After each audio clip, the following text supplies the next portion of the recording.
Hello friends, कैसे हैं आप सारे लोग। एक बार फिर से पॉलिटी की क्लास में आप सभी लोगों का स्वागत, अभिनंदन और इस्तकबाल। आज एक बहुत ही इंपॉर्टेंट टॉपिक है फ्रेंड्स आपके सामने, अनुसूची शेड्यूल। यहाँ से आपके एग्जामिनेशन में क्वेश्चन उतने ही आते हैं जितने कि आपके क्वेश्चन भाग से आते हैं। जिस प्रकार से किसी न किसी एग्ज़ाम में भाग से 1 या 2 प्रश्न रहते हैं, उसी तरीके से अनुसूचियों को लेकर भी प्रश्न पूछे जाते थे। तो जैसा कि फ्रेंड्स आपको पता है कि हमारे मूल संविधान में केवल 8 अनुसूचियाँ थीं, लेकिन समय समय पर संविधान संशोधन के द्वारा और अनुसूचियाँ जोड़ी गईं और वर्तमान स्थिति यह है कि वर्तमान में हमारे संविधान में 12 अनुसूचियाँ हैं। लेकिन इस 12 अनुसूचियों को पढ़ने के लिए और समझने के लिए और इस प्रकार से कॉन्सेप्ट क्लियर करने के लिए कि हमारे ताकि एग्जामिनेशन में क्वेश्चन ना हो पाए आसानी से, हमें कोई प्रॉब्लम ना हो, ना तो कॉन्सेप्ट लेवल पे ना तो फैक्चुअल लेवल पे, तो मैं कोशिश करूँगा कि 2 पार्ट में हम पूरी अनुसूची को पढ़ेंगे। पहले पार्ट में हम लोग अनुसूची 1 से लेके अनुसूची 7 तक पढ़ने का प्रयास करेंगे और दूसरे पार्ट में अनुसूची 8 से लेके अनुसूची 12 तक पढ़ने का प्रयास करेंगे। तो आपको ये पता होना चाहिए फ्रेंड्स कि यहाँ पर प्रायः हमारे सवाल तो सीधे पूछे जाते हैं कि किस अनुसूची में कौन सा प्रावधान है, लेकिन 8वीं अनुसूची के बाद, क्योंकि जब 9वीं अनुसूची, 10वीं अनुसूची, 11वीं अनुसूची और 12वीं अनुसूची हमारे संविधान में जोड़ी गई है, तो वह समय समय पर संविधान संशोधन के द्वारा, अमेंडमेंट के द्वारा जोड़ी गई। तो वह संशोधन हमें याद रखने हैं कि 9वीं अनुसूची को किस संविधान संशोधन के द्वारा जोड़ा गया है, 10वीं को किस संविधान संशोधन के द्वारा जोड़ा गया है, 11वीं में कुछ संविधान संशोधन के द्वारा जोड़ा गया है, और साथ ही साथ 8वीं अनुसूची में हम भाषा को पढ़ेंगे। तो वहाँ हमारी 22 भाषाएं हैं, तो कब कब किन किन भाषाओं को किस अमेंडमेंट के द्वारा जोड़ा गया है, इन सारी बातों का भी जानने का प्रयास करेंगे। आइए सबसे पहले हम लोग कुछ बेसिक इन्फॉर्मेशन को बता करके कोशिश करते हैं कि आज की क्लास में और आज की वीडियो में हम लोग अनुसूची 1 से लेके अनुसूची 7 तक सारे फैक्चुअल और कॉन्सेप्ट को समझ पाएँ। जैसा कि फ्रेंड्स आप लोगों को पता है, हमारे मूल संविधान में 22 भाग, 395 अनुच्छेद और 8 अनुसूचियां थीं। लेकिन आपको पता है फ्रेंड्स, वर्तमान स्थिति यह है कि हमारे इस समय वर्तमान संविधान में 12 अनुसूचियां हैं, लगभग 450 अनुच्छेद हैं और वर्तमान में 25 भाग हैं।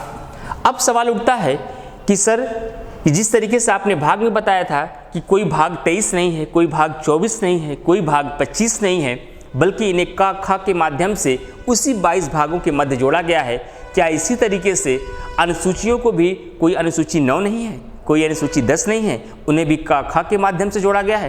तो ऐसा नहीं है फ्रेंड्स। हमारे संविधान में अनुसूचियां 9, 10, 11, 12 जोड़ी गई हैं, वो हम लोग आगे समझेंगे। तो आइए देखते हैं कि पहली अनुसूची में क्या प्रावधान किया गया है। तो पहली अनुसूची में क्या प्रावधान है? राज्य एवं संघ शासित प्रदेशों की बात की गई है, स्टेट एंड यूनियन टेरिटरी। जब आपने भाग 1 पढ़ा था तो वहाँ पे संघ एवं राज्य क्षेत्र थे।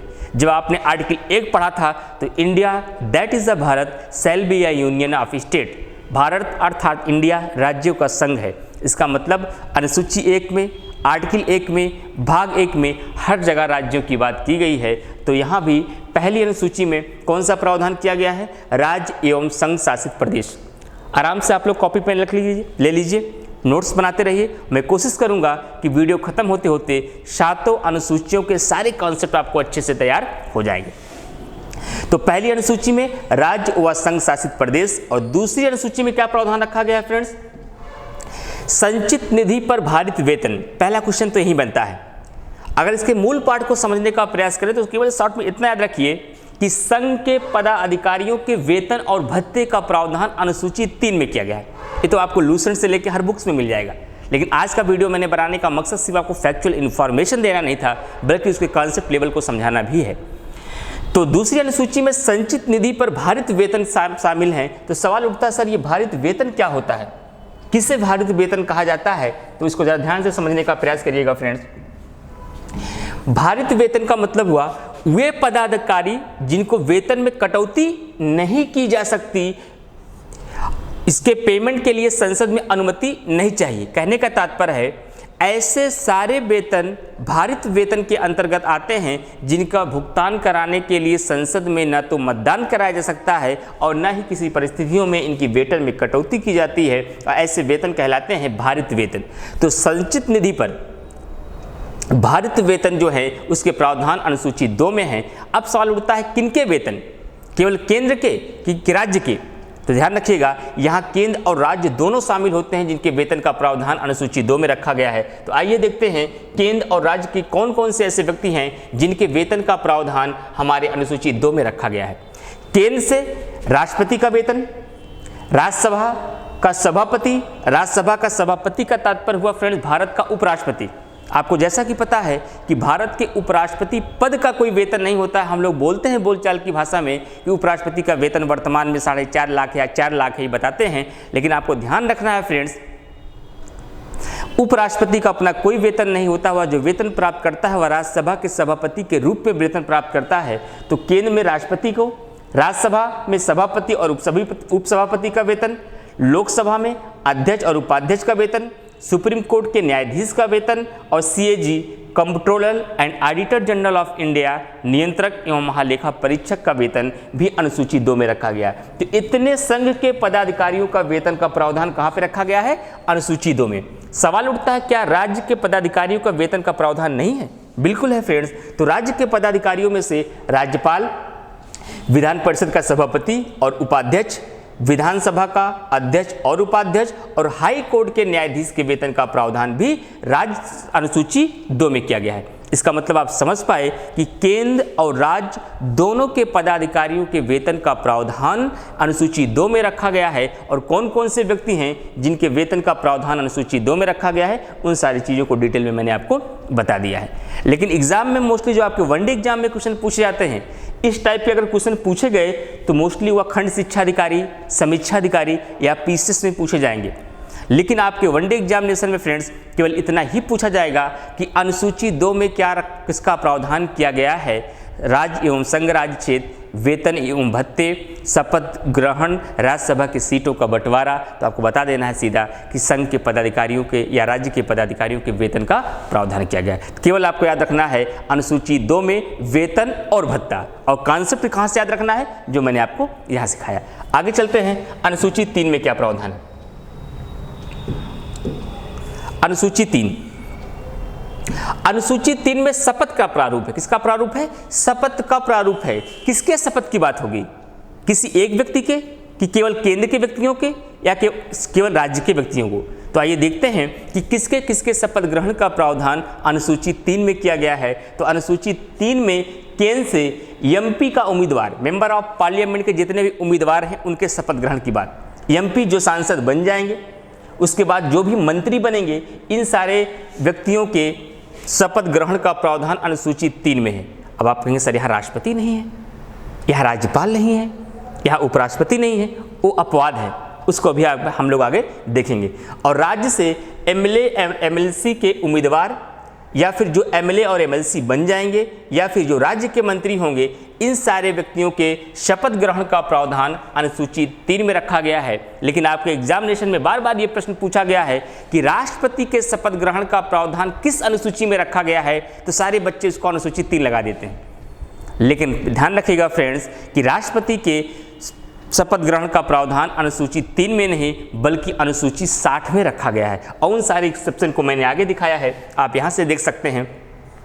उसके अलावा कुछ बातें और भी थी फ्रेंड्स, जो यहाँ नीचे रह गया था, पेज पे देख लीजिएगा। तो केंद्र में मैंने बताया था एमपी का उम्मीदवार, एमपी, मंत्री, सुप्रीम कोर्ट के न्यायाधीश, सीएजी मतलब कि नियंत्रक एवं महालेखा परीक्षक सुप्रीम कोर्ट के न्यायाधीश के समान शपथ लेता है। और इधर भी आपको क्या ध्यान देना है, हाई कोर्ट के न्यायाधीश। लेकिन अपवाद क्या है, प्रश्न आपके ज़्यादा यहाँ से आएंगे फ्रेंड्स। आर्टिकल 60 में राष्ट्रपति का शपथ ग्रहण है, आर्टिकल 69 में उपराष्ट्रपति का शपथ ग्रहण है, आर्टिकल 159 में राज्यपाल का शपथ ग्रहण है, और राज्यसभा के सभापति व उपसभापति के लिए अलग से कोई शपथ नहीं होती। ये प्रश्न भी खूब पूछा गया है आपके एग्जामिनेशन में। राज्यसभा के सभापति व उपसभापति और लोकसभा के अध्यक्ष व उपाध्यक्ष के लिए कोई अलग से शपथ ग्रहण नहीं होती है, जबकि बच्चे गलती करते हैं। कई बार आपके एग्जामिनेशन में क्वेश्चन पूछा गया है कि निम्नलिखित में से लोकसभा अध्यक्ष अर्थात स्पीकर का शपथ ग्रहण कौन करवाता है? किसके समक्ष अपना शपथ ग्रहण करता है? राष्ट्रपति, उपराष्ट्रपति, प्रधानमंत्री, राज्यपाल। आपको पता होना चाहिए फ्रेंड्स, जो लोकसभा अध्यक्ष बनता है वह सांसदों के बीच से ही उसका चयन किया जाता है। और वह सांसद के रूप में पहले ही अपना शपथ ग्रहण कर चुका है, वह दोबारा लोकसभा अध्यक्ष के रूप में कोई शपथ ग्रहण नहीं करता है। ठीक उसी तरीके से राज्यसभा का जो सभापति होता है अर्थात भारत का उपराष्ट्रपति, जो वह शपथ ग्रहण करता है वह आर्टिकल 69 के तहत उपराष्ट्रपति का शपथ ग्रहण करता है, न कि राज्यसभा के उपसभापति का। और उसी तरीके से राज्यसभा का उपसभापति भी उपसभापति के पद का शपथ ग्रहण नहीं करता है, बल्कि वह सांसद का राज्यसभा का सदस्य होने की सदस्यता के लिए शपथ ग्रहण करता है। मैं उम्मीद कर रहा हूँ एकदम कॉन्सेप्ट आपका क्लियर हो रहा होगा, तो आप समझ पाए होंगे। ये 4 आपके अपवाद हैं एग्जामिनेशन में जो पूछे जाते हैं, ये आप ध्यान रखिएगा। तो राज्यसभा के सभापति व उपसभापति, लोकसभा के अध्यक्ष व उपाध्यक्ष, इनके लिए अलग से कोई शपथ नहीं होती। क्लियर हुआ फ्रेंड्स? आगे चलते हैं हम लोग नेक्स्ट क्वेश्चन की तरफ। चौथी अनुसूची, चौथी अनुसूची बड़ा इंपॉर्टेंट है फ्रेंड्स। राज्यसभा में जो सीटों का बंटवारा का प्रावधान है, उसका प्रावधान हम लोगों ने कहाँ रखा है? चौथी अनुसूची में। और 5वीं अनुसूची में क्या प्रावधान रखा गया है? अनुसूचित व जनजाति क्षेत्रों के प्रशासन व नियंत्रण से संबंधित प्रावधान। यहाँ ध्यान रखिएगा, यहाँ हल्का सा कॉन्सेप्ट पकड़ना है आपको। अनुसूचित मतलब अनुसूचित जाति व जनजाति क्षेत्रों के प्रशासन व नियंत्रण से संबंधित प्रावधान ये 5वीं अनुसूची में है। लेकिन जैसे ही 6ठी अनुसूची में आप पहुंचेंगे फ्रेंड्स, तो यहाँ मुख्यतः फोकस किया गया है अनुसूचित जातियों की बात नहीं, केवल जनजाति। यहाँ ध्यान रखिएगा, यहाँ मिसप्रिंटिंग हुई है थोड़ा सा। अनुसूचित 6 में केवल जनजाति क्षेत्रों के प्रशासन व नियंत्रण से संबंधित प्रावधान, लेकिन 4 राज्यों से। ये 4 राज्य आपके एग्जाम में पूछे जाते हैं, जबकि यहाँ पर 10 राज्यों के प्रावधान किए गए, वो आपके एग्जाम में नहीं पूछा जाता है। लेकिन जो अनुसूची 6 में आपके जो 4 राज्य हैं, यहाँ से प्रश्न बहुत ज़्यादा आपके एग्जाम में बना है। क्या बना है? वह कौन कौन से 4 राज्य हैं जिनके क्षेत्रों के प्रशासन का प्रावधान अनुसूची 6 में किया गया है? तो असम, त्रिपुरा, मेघालय और मिजोरम। तो कन्फ्यूजन किस बात का है? कन्फ्यूजन इस बात का है कि मेघालय है, मणिपुर है कि मिजोरम है। तो ध्यान रखिएगा, मैं अक्सर अपने ऑफलाइन की क्लास में भी ये बात बच्चों को समझाता रहता हूँ कि जब जब याद आए, कन्फ्यूजन हो कि असम, त्रिपुरा, मिजोरम, मणिपुर कि मेघालय, मणिपुर, तो याद करिएगा मणि यहाँ नहीं है। मणि कहाँ है? नागिन के पास है। तो यहाँ मणि नहीं है, यहाँ क्या है? मिजोरम और मेघालय है। कभी भी अगर एग्जामिनेशन हॉल पे कन्फ्यूजन हो तो यही याद रखिएगा कि सर ने सिखाया था कि यहाँ मणि नहीं है, मणि कहाँ है? नागिन के पास है। इसका मतलब यहाँ मेघालय और मिजोरम है, असम और त्रिपुरा है। और इन 4 राज्यों के क्षेत्रों के प्रशासन की बात अनुसूची 6 में की गई है। यहाँ तक एकदम कॉन्सेप्ट क्लियर हुआ फ्रेंड्स। आगे बढ़ते हैं हम लोग अनुसूची 7 की तरफ। अनुसूची 7 में देखिए क्या कहा गया है। इसमें केंद्र व राज्यों के मध्य विषयों के बंटवारों की बात की गई। क्या कहा गया है? केंद्र व राज्यों के मध्य विषयों के बंटवारे की बात की गई। आपको पता है फ्रेंड, जब हमारा संविधान बनके तैयार हुआ तो इस बात के लिए थोड़ा सा उहापोह हुई थी कि कौन कौन से विषय ऐसे होंगे जिस पर कानून बनाने का अधिकार केंद्र सरकार का होगा, कौन विषय ऐसे होंगे जिस पर कानून राज्य सरकार बनाएगी। तो इन्हीं सारी समस्याओं का समाधान करने के लिए 7वीं अनुसूची के अंतर्गत केंद्र व राज्य के शक्तियों को बंटवारा किया गया। और इसी के तहत 7वीं अनुसूची में 3 सूचियां जोड़ी गईं। एक सूची होती है संघ सूची, एक होती है राज्य सूची और एक होता है समवर्ती सूची। शायद इसके नाम से आप लोग परिचित होंगे, लेकिन यहाँ से बहुत बढ़िया एक प्रश्न बनता है। उस कॉन्सेप्ट को जरा आप समझने का प्रयास करिएगा। संघ सूची के अंतर्गत जितने भी विषय होंगे, उन विषयों पर कानून बनाने का अधिकार केंद्र सरकार का होगा। उन विषयों पर कानून राज्य सरकार नहीं बना सकती, अर्थात राज्य विधानमंडल उस पर कानून नहीं बनाएगी, उस पर कानून केवल संसद बनाएगी। लेकिन ऐसे विषय जो राज्य सूची के अंतर्गत आते हैं, उस पर कानून बनाने का अधिकार केवल और केवल राज्य सरकार का होगा, उस पर भी केंद्र सरकार कानून नहीं बना सकती। कहने का तात्पर्य है कि अपने अपने राज्यों के विधानमंडल उस पर कानून बनाएंगे, केंद्र सरकार उस पर कोई हस्तक्षेप नहीं करेगा। लेकिन फिर भी आपको पता है कि जब कभी हमारे देश में आपातकाल की स्थिति होती है, जब आर्टिकल 352 के तहत राष्ट्रीय आपात लगता है, जब आर्टिकल 356 के तहत राष्ट्रपति शासन लगता है, जब आर्टिकल 360 के तहत वित्तीय आपात लगता है, ऐसी दशाओं में हमारा फेडरलिज्म सिस्टम जो है वो यूनिटरी पावर में बदल जाता है और राज्य की सारी शक्तियां केंद्र में जाती है। ऐसी दशाओं में राज्य सूची के भी विषय पर कानून बनाने का अधिकार केंद्र सरकार का हो जाता है, वह अपवाद है। आपको ध्यान क्या रखना है कि राज्य सूची के विषय पर कानून बनाने का अधिकार राज्य सरकार का है। अब सवाल उठता है, तो सर समवर्ती सूची विषयों पर कानून बनाने का अधिकार किसे है? तो समवर्ती सूची के विषयों पर कानून बनाने का अधिकार केंद्र प्लस राज्य दोनों का है। तो सवाल ये उठता है, अगर मान लीजिए सर कोई ऐसा विषय है जिस पर केंद्र सरकार ने भी कानून बना दिया और राज्य सरकार को उसको पसंद नहीं आ रहा है और उस पर कुछ परिवर्तन करके राज्य सरकार ने भी कानून बना दिया है, तो ऐसी दशाओं पर किसके द्वारा बनाया गया कानून ज़्यादा प्रभावी होगा? तो ध्यान रखिएगा फ्रेंड्स, समवर्ती सूची के विषयों पर कानून ज़्यादातर केंद्र सरकार और राज्य सरकार दोनों बना सकती हैं, लेकिन अगर दोनों में कोई मतभेद की स्थिति आती है तो ऐसी दशाओं में केंद्र सरकार के द्वारा बनाया गया कानून प्रभावी होगा। एकदम कॉन्सेप्ट आप समझ पा रहे हैं। सवाल उठता है ऐसा किया क्यों गया? अभी आगे हम लोग थोड़ा देखेंगे। कम से कम 4 से 5 ऐसे विषय थे जो राज्य सूची से हटा करके समवर्ती सूची पर लाया गया। क्यों ऐसा लाया गया? एक बोलचाल की भाषा में एग्जाम्पल समझाता हूँ। जैसे आप अंतर्राष्ट्रीय संबंध समझते हैं, मान लीजिए आदरणीय नरेंद्र मोदी भारत के प्रधानमंत्री बांग्लादेश के प्रधानमंत्री शेख हसीना के साथ कोई समझौता करते हैं। वो समझौता मान लीजिए जल का है, और जल पे जब समझौता हुआ तो भारत के प्रधानमंत्री ने उनसे वादा किया कि आपको इतना क्यूसेक पानी हम लोग प्रतिवर्ष दिया करेंगे। लेकिन जब बंगाल के पास गए और ममता बनर्जी जी से मिले मोदी जी, और उन्होंने कहा कि हमने तो बांग्लादेश से सरकार से ये वादा कर लिया है, आपको इतना पानी उनको देना पड़ेगा। तो जल किसका विषय है? राज्य सूची का विषय है। तो ममता बनर्जी की नहीं, हम बिल्कुल नहीं देंगे। तो प्रधानमंत्री कहेंगे कि अरे भाई मैंने वादा किया है उनसे, आपको देना ही होगा। तो क्या आपने संविधान नहीं पढ़ा? जल एक राज्य सूची का विषय है, इस पे कानून बनाने का अधिकार मुझे है और आपको नहीं है। तो ऐसे विवाद हुए। उधर भारत के प्रधानमंत्री बांग्लादेश के प्रधानमंत्री से वादा कर चुके हैं, इधर आपस में ही राज्य तैयार नहीं है। तो ऐसी दशाओं में क्या होगा? भारत के अंतर्राष्ट्रीय संबंध गड़बड़ होंगे और कहीं ना कहीं भारत की छवि भी खराब होगी। इसलिए लगातार ये प्रयास होता है ऐसे विषय जो मतभेद का कारण बनते हैं उनको धीरे धीरे संविधान संशोधन के माध्यम से राज्य सूची से हटा करके समवर्ती सूची के विषयों में लाया जाए, ताकि जब कोई राज्य और केंद्र के बीच मतभेद हो जाए तो केंद्र के द्वारा बनाया गया कानून ज़्यादा प्रभावी रहे, ताकि भारत की शाख और छवि अंतर्राष्ट्रीय स्तर पर बनी रहे। क्या मैं पूरे कॉन्सेप्ट को आपको समझा पाया?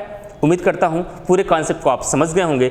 अब इसके आगे देखते हैं कि 7वीं अनुसूची में ध्यान क्या रखना है। इसमें केंद्र व राज्यों के मध्य विषयों का बंटवारा दिया की बात की गई है, और इसके अंतर्गत 3 सूचियां हैं: संघ सूची, राज्य सूची, समवर्ती सूची।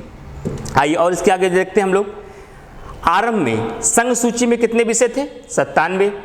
लेकिन वर्तमान स्थिति कितनी है? वर्तमान में इसमें 100 विषय हो गए हैं। राज्य सूची में पहले कितने विषय थे? 66 विषय थे। वर्तमान में कितने हैं? 61। यहां से प्रश्न खूब आता है फ्रेंड्स, ये फैक्चुअल इंफॉर्मेशन आप याद रखिए। और समवर्ती सूची में पहले 47 विषय थे, अब 52 हो गए।